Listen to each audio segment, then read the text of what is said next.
Eu quero usar a tribuna nesta segunda-feira para expressar, de certa forma, que passados 1 ano e 5 meses, aproximadamente, do meu mandato como senador, eu diria que tenho pouco a comemorar e muito a avançar. Na verdade, eu sinto um misto de frustração e desesperança. Hoje percebo, na prática, o quanto o Brasil está atrasado. Hoje percebo o quanto o Brasil está distante dos nossos sonhos. Hoje percebo que o Brasil não funciona. Percebo que não é eficiente. Eu acho que poderia comparar o Brasil a um carro usado, um carro velho, onde ele anda, mas ele não tem eficiência. Ele não anda com a rapidez que é necessário andar para atingir os objetivos. E o que é pior, eu penso que esse carro, além de velho e usado, merece uma certa recuperação, porque ele não atende mais os interesses de quem a está conduzindo. Por que eu digo isso? Porque, infelizmente, esse carro, comparado ao Brasil, ele anda, mas ele não chega ao seu destino com a eficiência e a rapidez desejada. Senhora Presidente, estamos diante de uma crise econômica, social e política sem precedente da nossa história. E quer nós queiramos ou não, a política exerce uma influência primordial, essencial e até vital nas nossas vidas. Tudo em nossas vidas tem relação direta com a política. Tudo depende da política. Ela define o nosso destino, que vai desde um atendimento básico de saúde até um hospital, até uma cirurgia, e vai até uma escola para os nossos filhos. É a política que define o preço da água que nós bebemos, da luz que ilumina e aquece os nossos lares. É a política que define o preço dos serviços administrados, como, por exemplo, transporte, passagem de ônibus, preço da gasolina, energia elétrica, bem como também tem uma influência direta no preço da cesta básica. Enfim, um elenco de atividades dos quais convivemos todos os dias. E a política, dependendo da forma como ela é exercida, ela pode ser a mais sublime missão que um ser humano possa exercer, sobretudo aquela legitimada pelas urnas, de forma soberana e popular, onde exerce a sua função por representação da sociedade, onde milhões e milhares de catarinenses e de brasileiros, nas eleições, depositaram em nós as suas fontes de esperança, fé e confiança de que tempos melhores poderiam advir. Portanto, nós aqui não podemos andar para trás, não podemos nem estacionar, temos muito menos retroceder, temos que andar para frente. Precisamos continuar trabalhando. Esta é a única forma de levar desenvolvimento e bem-estar. Temos que fazer mais, fazer melhor e fazer com menos. Porque se as coisas estão ruins, eu peço aqui uma reflexão, talvez seja pela omissão dos bons. E a revolução ética e moral que tanto cobramos dos nossos dirigentes e políticos começa em cada um de nós, dentro da sua própria casa, dentro do seu próprio trabalho, fazendo aquilo que é preciso fazer, cumprindo corretamente com as suas responsabilidades, para que a gente possa escrever uma nova página na história do Brasil e construir um Brasil dos nossos sonhos. Senhora Presidente, a democracia é a forma de governo pela qual o povo exerce a sua soberania. Tem acompanhado com especial atenção os debates nos últimos meses. E a democracia, embora imperfeita, não inventar ainda no mundo um sistema melhor. E não existe democracia sem justiça. A democracia não pode permitir excesso nem exageros. Temos que ter em mente que somos diferentes, temos posições e opiniões divergentes, porém a democracia, na sua essência, pressupõe que devemos respeitar os outros, respeitar as opiniões divergentes, porque as pessoas são como elas são, não como nós gostaríamos que elas fossem. Portanto, vivemos hoje num sistema democrático, vivemos também num sistema presidencialismo. E não há presidencialismo sem um presidente forte. Um presidente da República tem inúmeras responsabilidades, dentre as quais quero destacar apenas algumas. Um presidente da República, uma presidente da República, tem que ser um animador, um promotor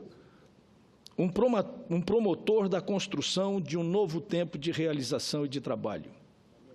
Tem que ser um indutor do desenvolvimento econômico e social, de tal forma que o Brasil possa crescer, se desenvolver, e os brasileiros e as brasileiras possam crescer juntos com o país. Vivemos em comunidades, senhoras e senhores senadores. Isto significa dividir espaços comuns, caminhar nas mesmas calçadas, dividir as mesmas praças, as mesmas escolas, os mesmos hospitais.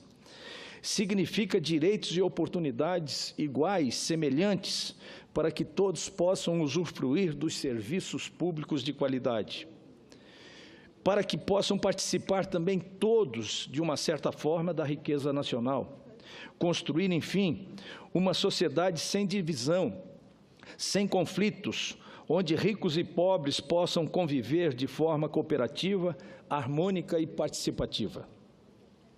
Senhora Presidente, hoje se percebe que o país está dividido. Eu não sei se é entre 60 e 40, entre 70 e 30 ou entre 80 e 20. A verdade é que o país está dividido. E é preciso tomar cuidado com essa divisão, pois o cenário de ânimos acirrados e exaltados, qualquer palavra inadequada pode virar uma faísca e desencadear um incêndio. Senhora Presidente, a triste realidade do momento é que a economia está em queda livre. Chegamos ao fim de uma era. O dinheiro acabou, o sistema faliu e o governo gastou mais do que arrecadou. Inegavelmente, o governo anterior perdeu todas as condições mínimas de governabilidade. Não tinha mais o apoio popular, perdeu o apoio do Congresso Nacional e a capacidade de governar foi a zero. A verdade era que, do jeito que estava, não podíamos ficar. Inegavelmente, lamentavelmente, estamos enfrentando uma crise sem precedentes, como já falei, na história do Brasil. Ocupei várias vezes esta tribuna do Senado Federal para demonstrar aqui a minha preocupação com os rumos da economia e, sobretudo, com as suas consequências. O que me preocupava na época não era apenas os problemas. O que me preocupava à época era a falta de atitude para enfrentar os problemas que eram enormes e que hoje estão aí a confirmar aquela premissa. A crise será duradoura e o governo que se instalou agora recentemente precisa de tempo para construir um novo cenário, que será difícil, não terá mágica, nada vai acontecer por acaso. A reconstrução do Brasil será lenta e devagar. Nós não esperamos e não podemos esperar do governo aquilo que ele não pode entregar nesse momento, que é uma alteração completa do cenário econômico e social num curtíssimo espaço de tempo. Estamos vivendo, senhoras e senhores senadores, um período de altos e baixos. Lamentavelmente, os altos que vou discorrer aqui são maiores do que os baixos. Estamos vivendo um período de desemprego alto, de juro alto, de inflação alta, de dólar alto, de déficit fiscal enorme, alto, um rombo de 170 bilhões e 500 milhões de reais, jamais visto na história do Brasil, fruto da irresponsabilidade da gestão fiscal, de um governo que gastou mais do que arrecadou e que hoje nós estamos pagando um preço muito caro no presente pelos erros que cometemos no passado. O juro do cheque especial, então, nem se fala, chega a quase 500%. O juro do cartão de crédito, a mesma coisa. E a falência das empresas estão extremamente em alta. E se alguém pode pensar nesse país que nós vamos gerar emprego sem empresas e sem empresários, estão muito enganados. Porque emprego não nasce em árvore. Emprego vem das empresas. E nós precisamos proteger as empresas para que elas possam garantir os empregos para os nossos brasileiros e brasileiras. E o que está embaixo? O consumo. A população empobrecida não tem mais dinheiro para comprar aquilo que comprava há 1 ano, há 2 anos atrás. O crescimento econômico não existe, pelo contrário, nós estamos com crescimento negativo há 2 anos e vamos para o 3º ano com essa perspectiva. O crédito baixo, os juros altos, e os juros altos destroem a produção, desorganizam os orçamentos políticos, públicos e privados e também os domésticos. Porque com juros altos não há crédito e sem crédito não há investimento, sem investimento não há produção, sem produção não há consumo e sem consumo não há imposto. E sem imposto, o que nós estamos vendo é a União quebrada, consequentemente, os estados estão quebrados e os municípios também estão quebrados. O sistema que aí está não atende mais os interesses da população. O sistema envelheceu, ficou ineficiente, faliu, morreu. Temos uma carga tributária que chega quase aos 40% do PIB e os serviços oferecidos à população são de péssima qualidade. Tem também a transição do certo e do errado. Hoje nós não sabemos exatamente, objetivamente, se o certo está certo e se o errado está errado.